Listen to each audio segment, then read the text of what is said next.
नमस्कार। खबर प्रधान देख रहे सभी दर्शकों का बहुत बहुत स्वागत है और मैं हूं आपके साथ संगीता श्रीवास्तव। देखिए, महाराष्ट्र का ठाकरे परिवार इस समय बिल्कुल अलग थलग पड़ चुका है।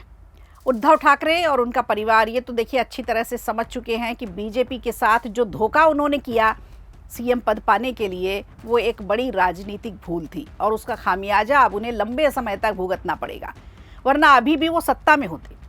फरेबी हिंदुत्व की जो छवि उन्होंने बनाई, जनता ने उसे भी सिरे से नकार दिया। लेकिन इस बार का झगड़ा ठाकरे परिवार के लिए सामान्य झगड़ा नहीं। महाराष्ट्र में जो खेला होने जा रहा है उसके लिए राजनीतिक गोटियां बिछाई जा चुकी हैं। दोनों तरफ से राजनीतिक और कूटनीतिक चालें चलना भी शुरू हो चुकी हैं। जो लोग बीजेपी को जानते हैं, बीजेपी की नीति को समझते हैं, बीजेपी यानी मोदी शाह की बीजेपी, ये वो भी जानते होंगे कि ये छोटे छोटे घाव तक के बदले जब चाहे ले लेते हैं, किसी को यूं ही नहीं छोड़ते। महाराष्ट्र में बीजेपी के साथ न जाकर उद्धव ठाकरे ने बीजेपी और मोदी शाह की जो उस समय बेइज्जती की थी, मोदी शाह उसके गहरे घाव लिए अब तक बैठे हैं। उद्धव उस समय झुक सकते थे, उस समय मनमुटाव जो हुआ था वो ख़त्म हो सकता था, संघ का बीच बचाव हो सकता था और एक बार फिर बीजेपी के साथ सरकार बन सकती थी, यानी बीजेपी और शिवसेना की सरकार महाराष्ट्र में बन सकती थी। लेकिन लालच बुरी बलाए कहते हैं ना, और सीएम पद का जो लालच था उद्धव ठाकरे को, उसने आज उनको यहाँ तक पहुँचा दिया। ढाई साल की जो बातचीत हुई थी उस पर वो राजी नहीं हुए। लेकिन इस बार मोदी शाह ने शिवसेना से खुद को ही दूर करना ज़रूरी समझा।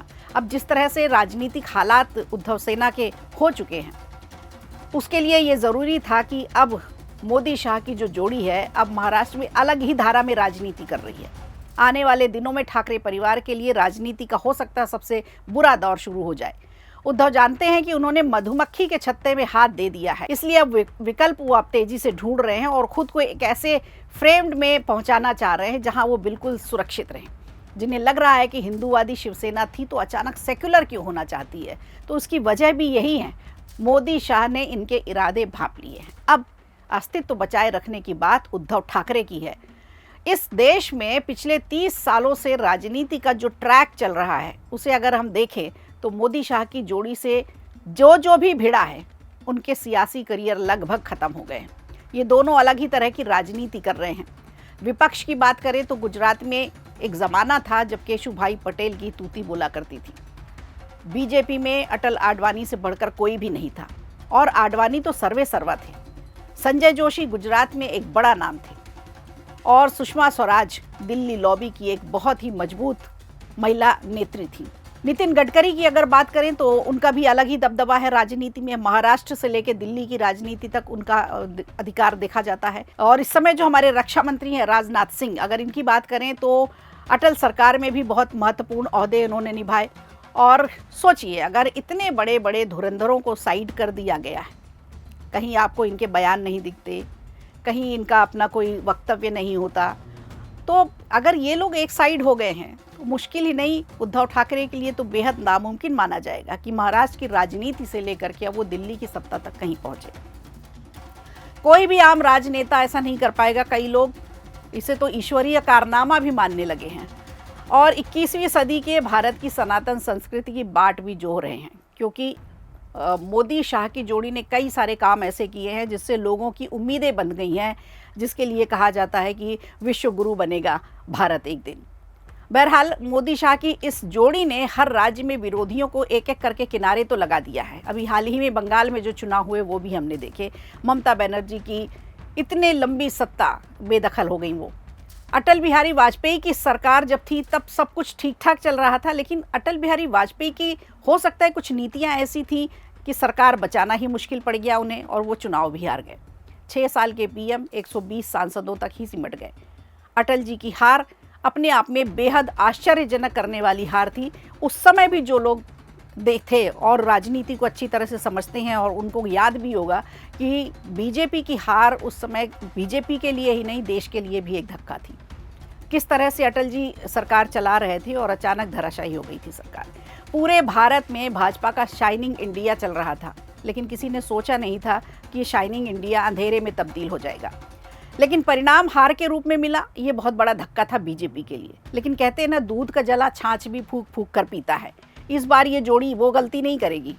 इस बार बीजेपी वो गलती बिल्कुल नहीं दोहराएगी। शायद अटल जी की नरम कार्यशैली जो थी वो लोगों को पसंद नहीं आई, क्योंकि राष्ट्रहित के लिए कुछ कार्य ऐसे होते हैं, कुछ सिद्धांत ऐसे होते हैं, कुछ नीतियां ऐसी होती हैं जिन पर कड़े फैसले लिए जाते हैं। और अटल जी का स्वभाव सरल था, सीधा व्यक्तित्व था। उनके लिए कुटिल चालें आवश्यक नहीं थी। मोदी शाह की इस जोड़ी ने इन चालों में बड़ी कुशलता से काम किया है और 22 राज्यों में अपनी सरकार बना ली है। केंद्र में भी उनकी सरकार है। इसका रोड मैप और इन विपक्ष को घेरने के जो सारे शस्त्र हैं वो इनके पास हैं, चाहे वो सोनिया गांधी हो, राहुल गांधी हो, प्रियंका, उत्तर प्रदेश में अखिलेश यादव, बिहार में लालू यादव, बंगाल में ममता बनर्जी, केजरीवाल, मुलायम सिंह यादव, मायावती, देवगौड़ा, शरद पवार। कई बड़े नेता हैं जो राजनीति के धुरंधर कहे जाते हैं और राजनीति के कुशल खिलाड़ी होते हुए भी मोदी शाह की चालों को वो कभी समझ नहीं पाए। और लोकसभा चुनाव में इनके चक्रव्यूह को इस जोड़ी ने कहीं पीछे ढकेल दिया है। इनकी राजनीति कहीं खत्म भी हो गई है। पूरा चक्रव्यूह बुरी तरह से ध्वस्त हो गया। इंडिया गठबंधन के सारे बंद खुल गए। आज के समय में कई बड़े नेता अपने अस्तित्व के लिए लड़ रहे हैं, तो कई राजनीतिक दल समाप्ति की तरफ पहुंच चुके हैं। राजनीतिक वजूद उनका खत्म होता जा रहा है। इन जातिवादियों और परिवारवादियों पर अस्तित्व का संकट मंडराने लगा है, जिसके लिए अक्सर प्रधानमंत्री कई मंचों से बोलते हैं, परिवारवाद पर चोट करते हैं। सबसे आश्चर्यजनक ये रहा कि समाजवादी पार्टी और बहुजन समाज पार्टी के मजबूत गठबंधन के किले को यूपी में बुरी तरह से ध्वस्त किया। फिर कश्मीर, 3 तलाक, एनआरसी, राम मंदिर जैसे असंभव मुद्दे भी हल किए। राम मंदिर से लेकर धार की भोजशाला तक समस्या हल हो गई। तमाम राजनीतिक घृणाओं के बावजूद, तमाम राजनीतिक नफरतों के बावजूद पूरे सिस्टम को लेकर साथ में चल रहे हैं, यानी साम दाम दंड भेद सब नीतियों में निपुण हैं। जानकार तो ये मानकर चल रहे हैं कि मोदी शाह की जोड़ी में कुछ बात तो है। अब आने वाले दिनों में भारत की तस्वीर कैसी बनेगी, उसमें इनकी भूमिका बेहद अहम होने जा रही है। तो आपको क्या लगता है मोदी शाह की जोड़ी को लेकर के? आप हमें कमेंट करके ज़रूर बताइएगा। वीडियो अच्छा लगा हो तो लाइक कीजिए, शेयर कीजिए और कमेंट बॉक्स में हमें ज़रूर बताइए।